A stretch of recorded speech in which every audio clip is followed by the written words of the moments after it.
नमस्कार दोस्तों, हमारे चैनल 9 प्लैनेट सॉल्यूशंस में आपका बहुत बहुत स्वागत है। जैसे कि कल आपने मेरे वीडियोस देखे जो मैंने राहु केतु के ट्रांजिट के ऊपर बनाए हैं। कल मैंने 3 राशियों के बारे में आपको बताया था, आज मैं अगली 3 राशियों के बारे में आपको वीडियोस में बताऊंगी। सबको ही पता है कि राहु केतु का ट्रांजिट बहुत महत्वपूर्ण, देखिए ट्रांजिट हर प्लैनेट का होता है। राहु केतु शनि और गुरु का ट्रांजिट इसलिए थोड़ा महत्वपूर्ण होता है क्योंकि ये एक घर 30 डिग्री, राहु केतु 18 महीने में उस घर में रहते हैं और उसका असर बहुत लंबा देते हैं। इसीलिए जब भी किसी राशि का परिवर्तन आता है तो बड़ी राशि का, जिनका टाइम अवधि ज़्यादा है, मतलब जो ज़्यादा टाइम लेते हैं एक घर में रहने का, तो उनके ट्रांजिट बहुत इंपॉर्टेंट रोल प्ले करते हैं क्योंकि वो बहुत लंबा समय रहेंगे तो इफ़ेक्ट देंगे लाइफ में। राहु केतु वक्रीय ग्रह हैं, हमेशा उल्टे ही चलते हैं, ये उल्टा शुरू होते हैं, छाया ग्रह हैं, इनकी अपना कोई अस्तित्व नहीं है, सिर्फ छाया है। और आप ये देखिए कि इनकी छाया का कितना प्रभाव है कि इंसान को कितना इफ़ेक्ट करते हैं। आज हम बात करेंगे 4 नंबर राशि के बारे में, कर्क राशि के बारे में, कैंसर राशि के बारे में। दोस्तों एक चीज़ मैंने अपने पहले वीडियो में भी बताई थी, मैं आज भी बताती हूँ, आप वेस्टर्न एस्ट्रोलॉजी के हिसाब से कर्क मत देखिएगा। आपकी अपनी कुंडली होगी, उसमें आपका राशि होगी या आपका लगन होगा, आप उसमें कर्क देखिएगा। अगर आप वेस्टर्न एस्ट्रोलॉजी में आएंगे, कर्क वालों के लिए सोचेंगे, तो आपको तो ये लगेगा कि जुलाई में, मतलब जितने भी बच्चे पैदा हुए हैं सबके साथ ऐसा हो रहा है, मतलब 20-21 जुलाई से लेके जो भी है, मतलब सबके साथ ऐसा हो रहा है। ऐसा नहीं है। ये वेस्टर्न, जो भी ये हमारी एस्ट्रोलॉजी है, वैदिक एस्ट्रोलॉजी है, इसका वेस्टर्न के ऊपर आधार नहीं है। वेस्टर्न एस्ट्रोलॉजी वाले कुछ और देखते हैं, हम किसी और तरह से प्रिडिक्शन करते हैं, हम प्राशर ऋषि जी के अकॉर्डिंगली, उनकी बुक्स के अकॉर्डिंगली प्रिडिक्शंस देते हैं। तो आप मतलब ये मत सोचिएगा, जो लोग भी जुलाई में पैदा हुए हैं, मिड ऑफ जून के बाद जुलाई में, कि हमारा ये डेट है तो हमारी कर्क राशि है। प्लीज़, मतलब टीनेजर्स, स्पेशली टीनेजर्स को मैं ये बात बताना चाह रही हूँ क्योंकि वो बच्चों को ये लगता है कि ऐसा होने वाला है, तो वो पॉसिबल नहीं है क्योंकि हम ईस्टर्न एस्ट्रोलॉजी के हिसाब से बात करते हैं। अब हम बात करते हैं 4 नंबर राशि वालों के लिए, कर्क राशि वालों के लिए। 4 नंबर वालों के लिए राहु 11वें भाव में, केतु पंचम स्थान में गोचर करेंगे। 11वें भाव में गोचर करने के लिए बिजनेसमैन्स को, बिजनेस वुमेन्स को, वर्किंग लोगों को बहुत फ़ायदा होगा। 11वें भाव में केतु अच्छा फल ही देते हैं। यहाँ पे आप लोगों को प्रोफेशनली वे से बहुत अच्छे नए अवसर मिल सकते हैं, आपके प्रोफेशनल में ग्रोथ आएगी, आपको बहुत ज़्यादा प्रॉफिट्स आएंगे। 11वें भाव से प्रॉफिट्स, क्योंकि लाभ स्थान है 11वां भाव, वहाँ से उसकी पहली दृष्टि आपके भाई बहनों पे आएगी, भाई बहनों के ऊपर आएगी। आपके भाई बहनों के साथ थोड़ा सा उनको संभल के रहना पड़ेगा, उनका थोड़ा सा ध्यान रखना पड़ेगा।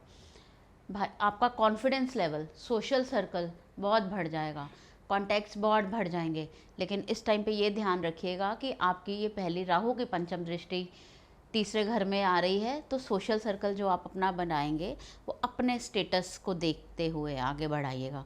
ये ना हो नीच तरह के लोगों के साथ, छोटे तरह के लोगों के साथ। जैसे टीनेज बच्चों के लिए मैं ये स्पेशली बात करना चाहूँगी कि आपके दोस्त बच्चों का प्रोफेशनली लेवल, अगर आपको पता है कि आपके बच्चे का गोचर इसमें आया है, तो आपका बच्चा अगर किसी के साथ दोस्ती करता है तो आप उसका थोड़ा सोशल सर्कल चेक कर लीजिएगा कि उसने जो अभी नई दोस्ती की है वो कैसा इंसान है, क्योंकि उसके ऊपर अपना इस चीज़ का भाव आएगा, वो इस चीज़ का अपने ऊपर प्रभाव लेगा। अपने दोस्तों, बच्चों की कुंडली पे ज़रूर चेक रखिएगा कि उनका गोचर इस घरों में है, तो उनका सोशल सर्कल में कोई उनका ऐसा दोस्त तो नहीं आया जो उनको ख़राब कर सकता है, जिसकी वजह से उनको बुरी आदतें लग सकती हैं। Be careful about this. पंचम, उसके बाद पंचम में केतु की दृष्टि आएगी, फिर यहाँ पे फिर ये बच्चों का घर आ गया, लव लाइफ आ गई। हो सकता है लव लाइफ के ऊपर आके थोड़ी सी कोई प्रॉब्लम आए, किसी तरह का वहम बन जाए, किसी तरह की शंकाएँ बन जाएँ, बच्चों के साथ वाद विवाद रह सकते हैं, बच्चों के साथ आर्ग्यूमेंट रह सकते हैं। अब आर्ग्यूमेंट आप कहेंगे बच्चों के साथ किस तरह के रह सकते हैं? मान लीजिए आजकल के बच्चों के पास फ़ोन है, सारा दिन यूज़ करते हैं, बाहर रहते हैं, तो हमारी डिस्प्यूट बढ़ जाए और वही बातें बढ़ते बढ़ते बच्चों के मन में घर कर जाएँ, तो थोड़ा संयम से बात कीजिए, थोड़ा धैर्य रखते हुए बोलिए। आपके परिवार में नई खुशियाँ भी आएंगी, नया मेहमान भी आ सकता है घर में शादी बनने के योग हैं, घर में शादी होने के योग आते हैं। उसके बाद जब राहु की नवम दृष्टि सप्तम भाव पे आती है, फिर यहाँ पे आपके पार्टनर के साथ, शादीशुदा लाइफ में कुछ मनमुटाव होने के चांसेस बन जाते हैं। सो अपने रिलेशंस के ऊपर ध्यान रखिए, अपनी वाणी के ऊपर कंट्रोल रखिए, क्योंकि आपकी वाणी आपका कोई ना कोई नुकसान करवा सकती है। Be careful about your speak. Ketu भी पंचम भाव में बैठे हैं, केतु पंचम भाव में बैठे हैं तो फिर बच्चों के साथ वाद विवाद देते हैं। बच्चों को ज़्यादा रोकिए टोकिए नहीं, थोड़ा अपने आप पे भी कंट्रोल कीजिए कि बच्चों को थोड़ा प्यार से बताइए। हमने किसी को कोई बात बोलनी है तो बोलने का तरीका होता है, तो अपना तरीके पे थोड़ा सा कंट्रोल रखिएगा, नहीं तो आपको समस्याओं का सामना करना पड़ सकता है। केतु की दूसरी दृष्टि, पहली दृष्टि जो है पंचम स्थान पे उसके आएगी, तो पंचम से पंचम नवम स्थान होता है, तो भाग्य में देखेंगे केतु। केतु जब भाग्य पे देखेंगे तो केतु भाग्य स्थान पे खराब नहीं करेंगे, आपको नए अवसरों को लाएंगे आपकी लाइफ में। उसके बाद वो राहु पे ही दृष्टि डालते हैं, उनकी सप्तम दृष्टि होती है। और उसके बाद लगन के ऊपर, लगन के ऊपर केतु की दृष्टि का मतलब क्या आता है? केतु के पास सिर नहीं है, सोचने की, देखने की, सुनने की शक्ति नहीं है। केतु सिर्फ दिल से सोचता है, they think about only heart.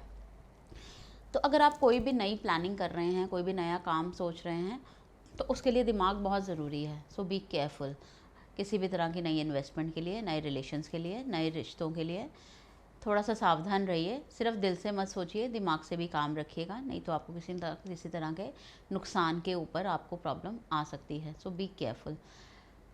मेरे चैनल के साथ जुड़ने के लिए आपका बहुत बहुत शुक्रिया। इसको लाइक करने के लिए, सब्सक्राइब करने के लिए, शेयर करने के लिए मैं आपकी बहुत बहुत धन्यवादी हूँ।